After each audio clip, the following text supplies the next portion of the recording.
అందరికీ నమస్కారం. ట్యాగ్ తెలుగు ప్రేక్షకులందరికీ కూడా ఒక మంచి సినిమా గురించి మాట్లాడటానికి ఇవాళ జ్యోతిరావు పూలే గారి గురించి, సావిత్రిబాయి పూలే గురించి చాలా తక్కువ మందికి తెలుసు.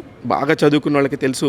వాళ్ళ గొప్పతనాన్ని తెలుగు ప్రజలకు కూడా చూపిద్దామని చెప్పి ఇక్కడికి తీసుకొస్తున్నారు. ఆ సినిమాని పూలే అంటే ఒక సినిమా పేరుగా తీసుకొని మొన్న మధ్య రేవంత్ రెడ్డి గారిని కూడా తీసుకొచ్చి ఆయనకి షో వేయడం జరిగింది. దాని గురించి సినిమాకి సంబంధించిన నిర్మాతలు పొన్నం రవిచంద్ర గారు, డైలాగ్ రైటర్ చేతన్ గారు మనతో ఉన్నారు. ఒకసారి వాళ్ళతో మాట్లాడదాం. నమస్తే సార్.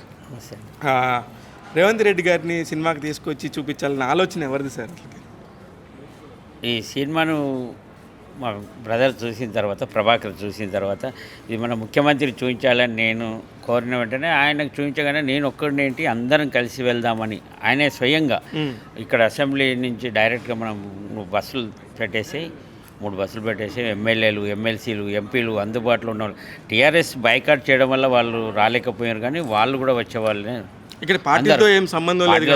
ఇప్పుడు ఇక్కడ ప్రెస్ మీట్లో అడిగారు కాబట్టి చెప్తున్నాను. పార్టీలతో సంబంధం లేకుండా ముఖ్యమంత్రి గారే తను స్వయంగా మేము ఆహ్వానించింది ఆయనను, డిప్యూటీ సీఎం, కానీ వాళ్ళందరినీ వెంటేసుకొని వచ్చిండు. అది మాకు చాలా సంతోషం.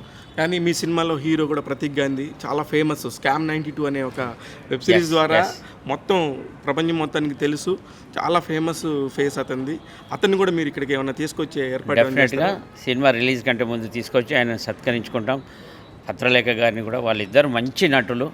వాళ్ళ నటన ఈ చిత్రంలో చూసిన వాళ్ళకు కనిపిస్తుంది. ఏంటంటే ఇది బయోగ్రఫీ కానీ మనకు రియల్ స్టోరీ లాగానే కనిపిస్తుంది. ఇక్కడ ఇప్పుడు జరుగుతుందేమో మన కళ్ళ ముందు అన్నట్లుగా చిత్రీకరణ చేశారు ఆ డైరెక్టర్ గారు. అనంత మహాదేవన్ గారు ఎన్ని అవమానాలు ఎదుర్కొనైనా ఆయన ఆ సినిమాను పూర్తి చేసిండు. చేతన్ గారు, ఇప్పుడు అది చూస్తే మీరు అది మరాఠీ, యాక్చువల్లీ మరాఠీ బ్యాక్గ్రౌండ్ నాకు తెలిసినంత వరకు కూడా. వాళ్ళ సినిమాలో కూడా మ్యాక్సిమం హిందీ, మరాఠీ 2 యూజ్ చేసుకుంటారు. అయితే దాన్ని ఇక్కడ తీసుకొచ్చాలనే ఆలోచన ఎలాగా ఇక్కడ మార్చాలనుకున్నప్పుడు మీ టాపిక్ ఏంటి, మీ థాట్లో వచ్చిన? యాక్చువల్గా గత 2 దశాబ్దాలుగా, అంటే ఒక 20 సంవత్సరాలుగా మహాత్మా ఫూలే అనే పేరు మనం తెలుగు నాట కూడా వింటున్నాం. హాలిడే వస్తుంది ముందు పిల్లలకి, హాలిడే వస్తుంది.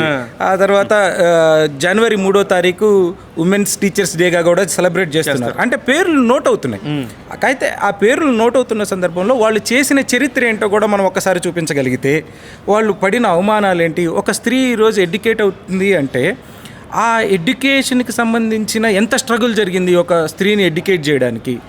మొదటి ఒక ఆమెను టీచర్గా తయారు చేయడానికి కానీ, లేదు అక్షరాలు దిద్దించడానికి కూడా ఎంత కష్టపడాల్సి వచ్చింది అనే చరిత్ర వాళ్ళకు కూడా తెలియాలి కదా.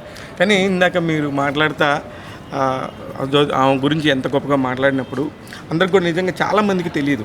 ఇప్పుడు మీరు తీసుకొస్తున్న ఈ ప్రయత్నం అయితే మాత్రం నిజంగా మెచ్చుకోదగ్గది సార్. ఎందుకంటే ఒక హిస్టరీ తెలియాలి, ఎవరెవరి గురించో మనందరికీ తెలిసినప్పుడు ఇది ఒక పర్టికులర్ పాయింట్ అనేది చెప్పినప్పుడు చాలా మంచిగా అనిపించింది.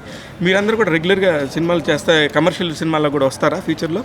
చూద్దాం, డెఫినెట్గా అది రావాలని కూడా అనుకుంటున్నాం. పొన్నం రవిచంద్ర గారు తెలుగు సినిమా ప్రస్థానం అని చెప్పి ఒక పుస్తకం రాసినప్పుడు నంది అవార్డు వచ్చింది. రీసెంట్గా లాస్ట్ గద్దర్ అవార్డు కూడా, మొదటి గద్దర్ అవార్డు సినిమా క్రిటిక్గా తీసుకున్న. సినిమాతో మాకు రిలేషన్ ఉంది కానీ మా దగ్గర అంత రిసోర్సెస్, సినిమా తీసే అంత రిసోర్సెస్ లేవు, కానీ విల్ డెఫినెట్లీ ట్రై. ఇప్పుడు ఆ రోజు కూడా గద్దర్ అవార్డ్స్లో నేను ఉన్నాను. అక్కడే బెస్ట్ క్రిటిక్ పొన్నం రవిచంద్ర గారు అంటే మా దగ్గర ఉన్న ఎవరో రవిచంద్ర గారు అనుకుని అంత ఎదుగుతూ ఉన్నాము. అప్పుడే అసలుకి మాకు తెలియదు. అంటే అలాంటి రెగ్యులర్ సినిమా వాళ్ళకు ఉండేదే ఉంటాయి అవార్డ్స్ అన్నీ కూడా. అలాంటిది మొదటి అవార్డు కూడా ఏం తీసుకోవడం మేము చూసాము. అంటే ఎంతో లేకపోతే ఎవరైనా అంతకు ముందు 15 సంవత్సరాల క్రితమే నంది అవార్డు, సినిమా ప్రస్థానం అనే పుస్తకానికి నంది అవార్డు. అదే చెప్తున్నా. అంతే, ఇంత సమాజం మీద అవగాహన ఉంది కాబట్టి మీలాంటి వాళ్ళు చేయటం అనేది కరెక్ట్ అండి. ఇప్పుడు రేవంత్ రెడ్డి గారిని తీసుకొచ్చినట్టు మళ్ళీ చేసే కార్యక్రమాల్లో ఎవరెవరిని తీసుకొచ్చే అవకాశం ఉంది?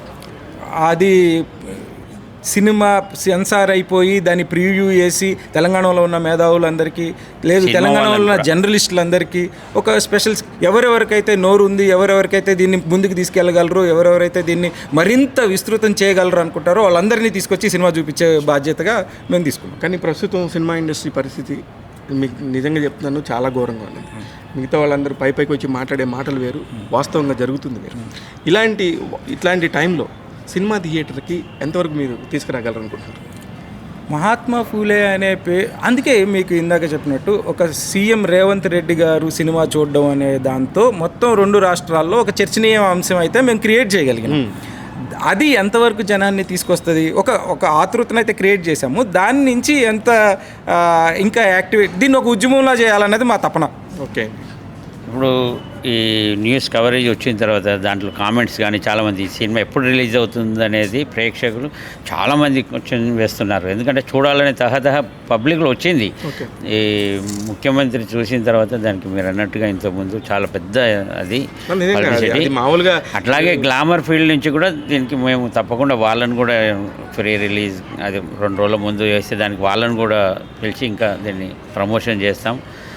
ప్రమోషన్లో ఎలాంటి అది రాకుండా ప్రజల దగ్గరికి పోయేలానే ఈ మూవీని చూడాలనే వాళ్ళ ఉత్సాహం నింపేలానే మాది ఉంటుంది అని చెప్తున్నాను. ఆల్ ది వెరీ బెస్ట్ అండి. Thank you. కంగ్రాచులేషన్స్. మంచి కార్యక్రమం చేస్తున్నారు. డెఫినెట్గా కూడా చాలా మంది మీ అందరి బాధ్యత కూడా మేము భావిస్తున్నాము.